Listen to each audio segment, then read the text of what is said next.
Now, you heard the reactions coming in from the opposition parties, especially Priyanka Gandhi of the Congress, whose party workers were at Jantar Mantar not too long ago here in the national capital. They were on a Satyagraha demanding a complete rollback of the Agnipath scheme. Now, the BJP, of course, has come out and slammed the opposition for provoking the youth. मकसद युवक नहीं है, मकसद सेना नहीं है, मकसद सरकार को गिराना है, मकसद सरकार को खत्म, उन्होंने कहा सरकार को खत्म कर देना है। जो काम इनकी पार्टी नहीं कर पा रही है, जनता जनार्दन आज कांग्रेस के साथ खड़ी नहीं है। लोगों को मिसइन्फॉर्म करना, बच्चों को गलतफहमी में डालना, संस्थाओं को भड़का करके इस प्रकार की आगजनी कराना यह उचित नहीं है। सरकार को खत्म करना आपका मकसद हो सकता है, हिंदुस्तान को बचाना, हिंदुस्तान को बढ़ाना, हिंदुस्तान को रक्षित रखना, यह हमारा मकसद है, यह हिंदुस्तान की आर्मी का मकसद है। और हमेशा याद रखिए, आर्मी और हिंदुस्तान का मकसद ही कामयाब होती है और किसी का नहीं। सब के सब तो क्लियर हो गया है अब, तो इसलिए जब कोई बात साफ हो गई उसके बाद भी या तो समझना नहीं चाहते या जानबूझ के ये सब किया जा रहा है ताकि सरकार को बदनाम किया जा सके। लेकिन जब जब ऐसी बातें हुई हैं, अनावश्यक से सरकार को बदनाम करने की कोशिश की गई है, जनता खुलेआम खड़ी हुई है।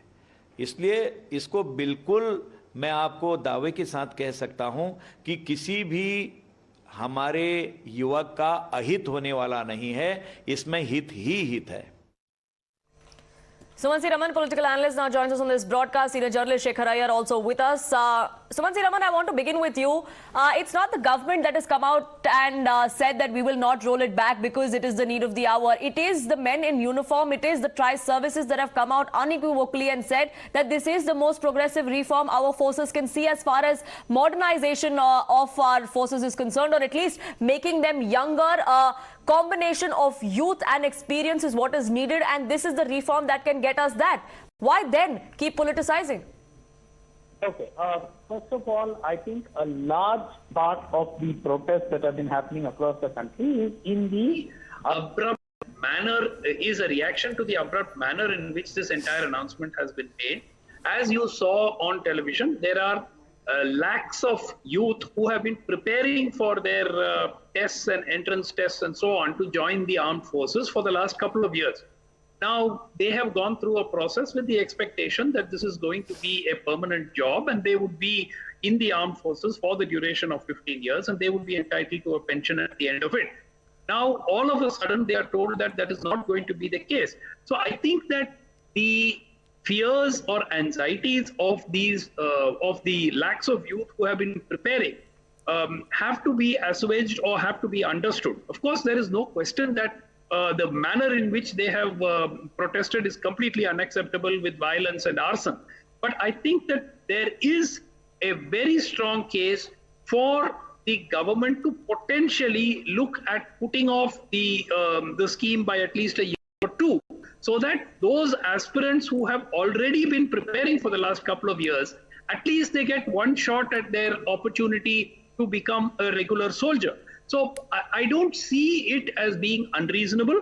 I know that the armed force, but for every serving general and Air Force person who has spoken up in support of the scheme, there are at least 3 or 4 ex-servicemen who are all over social media and YouTube. You have videos of them talking about the problems of the scheme. So let's be very clear. This is not a clear-cut case where whatever one side says is right. There may be merits in Agnipath, but clearly the manner in which it has been communicated and the abrupt manner in which it has been pushed through definitely need to be revisited. Right, so the thought behind it, Shekhar Iyer, might be something that we could work with, but it's miscommunication or a communication gap really that has added to the fears or the anxiety of the people that are on ground. Now, there may be miscommunication from the government side as well, but do you also think that the opposition is also trying and perhaps muddying the waters even further? I mean, if the forces are coming out and saying that this scheme is not going to be as same as your overall enrollment, which anyway happens. This is in addition to that. We are not taking away what already exists. even then we are seeing the kind of anxiety or the fears that are there amongst the people on ground. What do you think that really is because of? Is it the responsibility of just the government or even of the opposition to come at such a time on the same plank as the government, because we are talking about our forces and national security here? Well, Poonam, you have seen what has been happening for the last few days. Congress is agitated over the National Herald issue. And Priyanka Gandhi was very candid today that their target is the government. Not a word about our defense preparedness. Not a word about how do we prepare for the future warfare. Not a word about how do we bring efficiency to our combat force. And this has been there on the pipeline for a long time. And this was even last 2 years ago, it was talked about. The COVID came in between. Otherwise, this scheme would have been announced in 2019. Nobody is bothered. The opposition is certainly not bothered about our army preparation or how do we prepare for the 21st century war, or how do we tackle regional challenges. They are not concerned with that. Their problem is BJP. Their problem is Prime Minister Modi. That's very clear. That's indeed very clear, because Priyanka Gandhi said our target is the government. And today overseas is compromising national security then, Sumant Raman, if the Congress in as many words is coming out and saying that the issue may be of the forces, but we really want to target the government?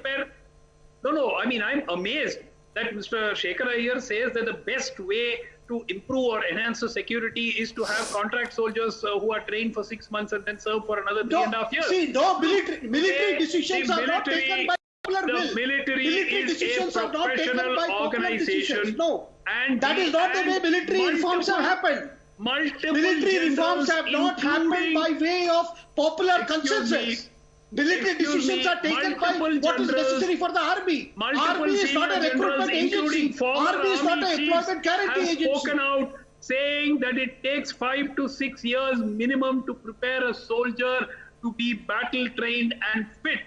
And now here we are saying that after, I don't know whether Mr. Shekhar Iyer supports Mr. Kailash Vijayvargiya, who said that he would employ Agniveers as security guards in BJP offices. I'm afraid Dr. Raman is not talking about the problems faced by electricians, or they will be trained as electricians or drivers or hairdressers. I don't know whether you saw Mr. Kishan Reddy. Did you see Mr. Kishan Reddy's statement?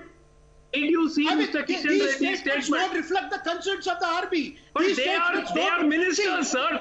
Mr. Kishan Reddy does not represent the government. We have to look at what is the problem with army today. What is the problem with the fighting efficiency of army today? Does the view of Mr. Kishan Reddy not represent the view of a government? See, I mean, look, the whole problem is that they will be employed, they will be trained to be electricians. That's the thing. Electricians or drivers.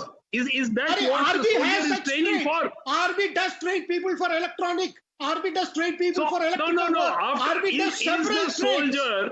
Is the soldier being trained to be? He said all the soldiers are provided training. After 4 years, you can get a job as an electrician. Can you? Is that why these people are preparing for so many years to get a job as a hairdresser or an electrician or a driver? I mean, you are aware that the army trains several people for several trades. I mean, so why do they need to be trained for 4 years to be a Gentlemen, I understand that this is a matter of fierce debate, as we are seeing out on ground as well. But Sumant Raman, I just want to ask you, I agree to what you're saying. The comments that have been coming to the fore, especially from the ruling party's members, is doing no good as far as the current crisis is concerned. It's only adding fuel to the fire, some would say. But what about the word of our armed forces? If that much attention is being paid to these kind of comments, then why is that same kind of attention not being paid to the comments coming in from our armed forces, who are saying that this is a step in the right direction? Because for every statement made by a serving general, there are 2 statements coming from ex-retired generals, and including, I think, one former army chief as well, who have come out with statements questioning the scheme. So it's not that only the public are being exposed only to the statements of the serving officers. They are also being exposed to the statements made by ex-servicemen, and even somebody who has been one of the staunchest supporters of this government, like General G.D. Bakshi, has come out. I mean, he has been backed for the government more strongly than several BJP personnel members. And he has come out in strong criticism of the scheme. Right. So I think that there is a need for introspection. Instead of saying that it's my way or the highway, there is need for the government to introspect. talk to its own generals who have supported the BJP after they've retired in the past, Right. and on television shows as well. Call them and ask them what the issues are. Right. So really, is the problem just about communication for the government with the stakeholders and with the people of the country, or is there something fundamentally wrong with that scheme? Well, the jury is still out on that because the arguments go back and forth, and that's just not in the political realm. Like Sumansi Raman was also pointing out, several ex-veterans have also come out and made their reservations clear. But at a time when we are talking about our national security and when our forces are coming out and sending an equivocal message, can for once the opposition and the BJP see eye to eye? Well, a lot of people in the country would like to see that. Thank you both gentlemen for joining us here on this broadcast. This will remain our top focus on Times Now. But a quick break, back in just 2 minutes.